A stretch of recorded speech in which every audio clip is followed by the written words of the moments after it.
മലപ്പുറം നഗരത്തിലെ പണിതീരാത്ത വികസന മാതൃകകളിൽ ഏറ്റവും പ്രധാനപ്പെട്ട ഒന്നാണ് എനിക്ക് പിന്നിൽ കാണുന്ന ഈ പുതിയ മാർക്കറ്റ് കെട്ടിടം.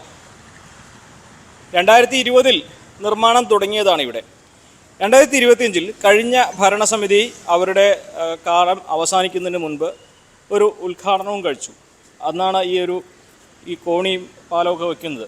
പക്ഷെ അതിനപ്പുറം 5 വർഷമായിട്ടും ഇവിടെ ഒന്നും സംഭവിച്ചിട്ടില്ല എന്നുള്ളതാണ്. ഇനിയും ഒട്ടേറെ പ്രശ്നങ്ങൾ ഇവിടെ പരിഹരിക്കാനുണ്ട്. ഒന്നാമതായിട്ട് ഇതുമായി ബന്ധപ്പെട്ട DPR പൂർണ്ണമായിട്ടും അംഗീകരിച്ചല്ല ഈ ഒരു മാർക്കറ്റിൻ്റെ നിർമ്മാണം നടന്നിട്ടുള്ളത് എന്നാണ് പ്രതിപക്ഷമായ ഇടതുപക്ഷം ആരോപിക്കുന്നത്. കാരണം ഇതിൽ അവർ പ്രധാനമായിട്ട് ഉന്നയിക്കുന്ന ഒരു ആക്ഷേപം ഇതിൻ്റെ പ്ലാനിങ്ങിനനുസരിച്ചല്ല ഇതിൻ്റെ നിർമ്മാണം നടന്നിരിക്കുന്നത് എന്നുള്ളതാണ്.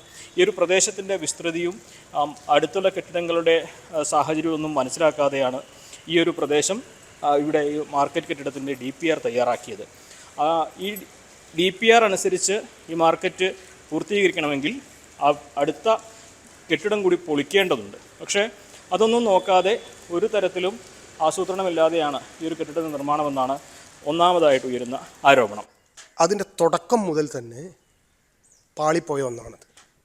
കാരണം ഈ കെട്ടിടം ഇത് 2015-20 കാലഘട്ടത്തിലാണ് ഇതിനാവശ്യമായ DPRും അതേപോലെ തന്നെ അതിൻ്റെ കൺസ്ട്രക്ഷനുമായി ബന്ധപ്പെട്ട പ്ലാനും എസ്റ്റിമേറ്റൊക്കെ തയ്യാറാക്കുന്നത്.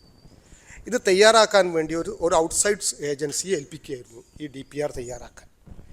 ഇത് തയ്യാറാക്കി അതിന് ഏകദേശം 10-15 ലക്ഷത്തോളം രൂപ ഇവർക്ക് ഇതിൻ്റെ ഫീ ആയിട്ട് അവർക്ക് കൊടുക്കുകയും ചെയ്തു DPR തയ്യാറാക്കിയവർക്ക്.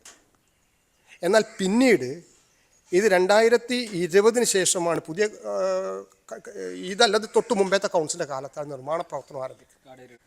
പക്ഷേ ഇതിൻ്റെ കൺസ്ട്രക്ഷൻ വേണ്ടിയിട്ട് അതിൻ്റെ നടപടിക്രമങ്ങൾ ആരംഭിച്ചപ്പോഴാണ് അറിയുന്നത് ആ DPR പ്രകാരം ആ പ്ലാൻ എസ്റ്റിമേറ്റ് പ്രകാരമുള്ള കെട്ടിടം ആ സ്ഥലത്ത് കൊള്ളില്ല. അപ്പോൾ മുനിസിപ്പാലിറ്റിക്കകത്ത് ഇഷ്ടംമാതിരി എഞ്ചിനീയർമാരും ഓവർസിയർമാരും ഒക്കെ ഉള്ള സംവിധാനം, ഒരാൾ പോലും അത് ഏതാണെന്ന് പരിശോധിക്കാത്തതിൻ്റെ ഒക്കെ ഭാഗമായിക്കൊണ്ടാണ് അവസാനം ആ ബിൽഡിംഗ് അവിടെ ഉണ്ടാക്കാൻ കഴിയാത്ത സ്ഥിതി വന്നു. ആൾക്കാരോടൊക്കെ പറഞ്ഞ് ഒഴിവാക്കി. അവരോട് പറഞ്ഞു ഈ കെട്ടിടം ഉണ്ടാക്കി കഴിഞ്ഞാൽ നിങ്ങൾക്ക് ഇതിനകത്ത് തന്നെ എല്ലാവർക്കും റൂം തരാം. പക്ഷെ ഫലത്തിൽ എന്താ വെച്ചാൽ അതിനാർക്കും റൂം കൊടുക്കാൻ പറ്റാത്ത സാഹചര്യം ഉണ്ടായിരുന്നു. കാരണം ആ കെട്ടിടത്തിൻ്റെ പാതി ഭാഗം ഒഴിവാക്കി നമ്മളെ ഈ ചെരുപ്പിനനുസരിച്ച് കാല് മുറിക്കുന്ന ഒരു സമീപനം അന്ന് ചെയ്തത്. അവസാനം ഉള്ള സ്ഥലത്ത് ഉള്ള രൂപത്തിലേക്ക് ഒന്നുണ്ടാക്കിയെടുത്തു. പ്ലാൻ അനുസരിച്ചല്ല, പ്ലാനിൻ്റെ ഒരു ഭാഗം പൂർണ്ണമായി കൊണ്ട് ഒഴിവാക്കിക്കൊണ്ടാണ് ആ കെട്ടിടം ഉണ്ടാക്കിയത്. മറ്റൊരു പ്രധാന പ്രശ്നമാണ് നമുക്കിവിടെ കാണാൻ കഴിയും. ഇവിടെ കനത്ത വെള്ളക്കെട്ടാണ്. ഒരു മഴ പെയ്തു കഴിഞ്ഞാൽ ഇവിടുത്തെ അവസ്ഥ ഇങ്ങനെയാണ്. നിറയെ ഈ താഴെ ഭാഗം മുഴുവൻ വെള്ളം നിറയുന്ന ഒരു സാഹചര്യം. മുൻപ് ഇവിടെ വലിയ ഡ്രെയിനേജുകളൊക്കെ ഉണ്ടായിരുന്നു. ഈ ഡ്രെയിനേജുകൾക്കൊന്നും സ്ഥലം കണ്ടെത്താതെയാണ് ഈ ഒരു കെട്ടിടം പണിഞ്ഞത് എന്നുള്ളതാണ് പ്രധാനമായിട്ട് ഉയരുന്ന രണ്ടാമത്തെ ആക്ഷേപം. അപ്പോൾ ഡ്രെയിനേജ് ഒഴുകിപ്പോകേണ്ട വെള്ളം മുഴുവൻ ഇവിടെയെല്ലാം കെട്ടിക്കിടക്കുന്നതും ഒരു പ്രധാന പ്രശ്നമായിട്ടാണ് ഇടതുപക്ഷം ഉന്നയിക്കുന്നത്. അതിൽ തന്നെ അവിടെ ഏറ്റവും കൂടുതൽ വെള്ളക്കെട്ട് നിൽക്കുന്ന ഒരു പ്രദേശമാണ്. മാർക്കറ്റിനകത്തു കൂടെ വലിയ രൂപത്തിലേക്കുള്ള 3-4 ഡ്രെയിനേജ് വലിയ വരമ്പയ്ക്ക് പോകുന്ന സ്ഥലമാണത്. ആ ഡ്രെയിനേജുകൾ മുഴുവൻ എടുത്ത് ഒഴിവാക്കിയിട്ടാണ് അവിടെ ആ കെട്ടിടം ഉണ്ടാക്കിയത്. എന്നാൽ ആ കെട്ടിടം ഉണ്ടാക്കുമ്പോൾ ഈ രൂപത്തിലേക്ക് ഡ്രെയിനേജ് സംവിധാനം അല്ല അണ്ടർഗ്രൗണ്ട് സംവിധാനം ഒന്നും ചെയ്യാതെ വാരി വലിച്ച് ആ കെട്ടിടം ഉണ്ടാക്കി. ഇപ്പോൾ അതിനകത്ത് ഒരാളെ ഉയരത്തിൽ വെള്ളം നിൽക്കുകയാണ്. ഒരു കാരണവശാലും ആ വെള്ളം പൂർണ്ണമായിട്ട് ഒഴിവാകുന്ന സാഹചര്യം ഇല്ല. അത് ഇനി എന്തെങ്കിലും പ്രത്യേക രൂപത്തിലേക്ക് ഒരു സംവിധാനം കണ്ടെത്തി ഒഴിവാക്കിയെങ്കിൽ മാത്രമേ അത് ആ കെട്ടിടം ഉപയോഗപ്പെടുത്താൻ വേണ്ടി കഴിയൂ. വെള്ളക്കെട്ട് മൂലം അവിടെ തൊട്ടടുത്തുള്ള കടക്കാർക്ക് അവിടെ കച്ചവടം നടത്തുന്നതിനോ അവിടെ കാൽനട യാത്രക്കാർക്ക് പോകുന്നതിനോ ഒന്നും സാധിക്കാത്ത സ്ഥിതിയാണുള്ളത്.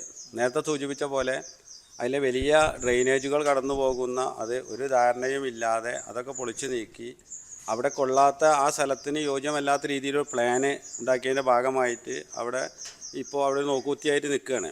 എന്തായാലും അവിടെ അത്തരത്തിലുള്ള ഒരു പ്രവർത്തനം നടത്തുന്നതിന് വേണ്ടി കഴിഞ്ഞ ഭരണസമിതി തയ്യാറായിട്ടില്ല. പൂർണ്ണമാക്കുന്നതിന് വേണ്ടി കോടിക്കണക്കിന് രൂപ ചിലവാക്കിയെന്നല്ലാതെ ഇപ്പോൾ അതിന് ശേഷം വന്നുള്ള ഭരണസമിതിയും അതിനെ പറ്റി വേറെ രീതിയിലൊരു പ്രവർത്തനങ്ങൾ നടത്തുന്നില്ല, ഒന്നും പറയുന്നുമില്ല എന്നുള്ളതാണ് ഇപ്പോഴത്തെ ഒരു സാഹചര്യം നിലനിൽക്കുന്നത്. എന്താണെങ്കിലും മുൻ ഭരണസമിതി തിടുക്കപ്പെട്ട് നിർമ്മിക്കാൻ ശ്രമിച്ചതാണ് ഈ കെട്ടിടം ഈ ഒരു അവസ്ഥയിൽ ഇങ്ങനെ കിടക്കാൻ കാരണമെന്നാണ് അവർ ആരോപിക്കുന്നത്.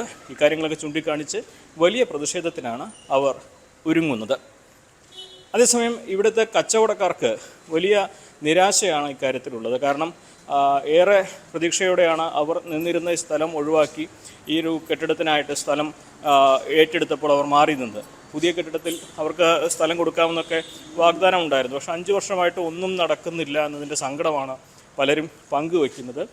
അതല്ല, അതിൻ്റെ മേലുള്ള അടിസ്ഥാന സൗകര്യങ്ങൾ അതാണുള്ളത്. ഒന്നും ആയിട്ടില്ല, ഇതുവരെ ഒന്നും ആയിട്ടില്ല. ഒരുപാട് പ്രതീക്ഷ ഉണ്ടായിരുന്നു. നല്ലൊരു സമുച്ചയം കോട്ടപ്പടി ടൗൺ ഭാഗത്ത് ഉണ്ടാകുന്നുള്ളൊരു നല്ലൊരു പ്രതീക്ഷ ഉണ്ടായിരുന്നു. അതൊക്കെ ഭാഗം അവതാളത്തേക്ക് എടുക്കുകയാണ്. മലപ്പുറം നഗരസഭ ഇതിൽ തന്ത്രപരമായ മൗനം പാലിക്കുകയാണ്. ഇനിയും ഫണ്ട് ലഭിക്കേണ്ടതുണ്ട് ഇതിൻ്റെ പൂർത്തീകരണത്തിനായിട്ട് എന്നാണ് അവർ പറയുന്നത്. മാത്രമല്ല ഒട്ടേറെ ഇതൊരു പകുതി മാത്രമാണ് ഇപ്പോൾ പൂർത്തീകരിച്ചിട്ടുള്ളത്. ഡ്രൈനേജ് അടക്കമുള്ള കാര്യങ്ങൾ ഇനിയും ഫണ്ട് ലഭിച്ചാലേ പൂർത്തീകരിക്കാനാകൂ. മാത്രമല്ല അവിടെ DPRലെ പിഴവിനെക്കുറിച്ചൊന്നും അവരാരും സംസാരിക്കാനും തയ്യാറാകുന്നില്ല. എന്നാണെങ്കിലും 9 കോടിയിലധികം രൂപ ചെലവഴിച്ച് നിർമ്മിച്ച ഈ ഒരു കെട്ടിടം ഇത് ഇപ്പോഴും ജനങ്ങൾക്ക് ഉപകാരപ്പെടുന്നില്ല എന്നുള്ളതാണ് വളരെ ബുദ്ധിമുട്ടുള്ളൊരു കാര്യം. മാത്രമല്ല മലപ്പുറം നഗരത്തിൽ ഏറെ സ്ഥലപരിമിതിയുണ്ട്. അവിടെ ഈ മാർക്കറ്റൊക്കെ നമുക്ക് കാണുമ്പോൾ അറിയാം എത്രമാത്രം തിങ്ങി നിറഞ്ഞാണ് ഇവിടെ എല്ലാം സ്ഥിതി ചെയ്യുന്നത്. അപ്പോൾ അതിനൊക്കെ ഒരു മാറ്റം വരുത്താൻ കഴിയുന്ന ഒരു പദ്ധതിയായിരുന്നു ഈ ഒരു മാർക്കറ്റ് കെട്ടിടം. പക്ഷേ അത് ഇപ്പോഴും എവിടെയും എത്താതെ കോട്ടയത്തെ ആകാശ പാലം പോലെ എവിടെയും എത്താതെ നിലകൊള്ളുന്ന ഒരു സാഹചര്യമാണ് ഉള്ളത്. ഇതിനെതിരെ വലിയ പ്രതിഷേധത്തിനാണ് ഇടതുപക്ഷം ഒരുങ്ങുന്നത്. പക്ഷേ ഇപ്പോഴത്തെ ഭരണസമിതിയാകട്ടെ ഇക്കാര്യത്തിൽ എങ്ങനെ ഇത് മുന്നോട്ട് കൊണ്ടുപോകുന്ന കാര്യത്തിൽ വ്യക്തമായ മറുപടി നൽകാൻ തയ്യാറാകുന്നുമില്ല. CB Anumod, news 18. കൂടുതൽ വാർത്തകൾക്ക് news 18 Keralam YouTube channel subscribe ചെയ്യുക.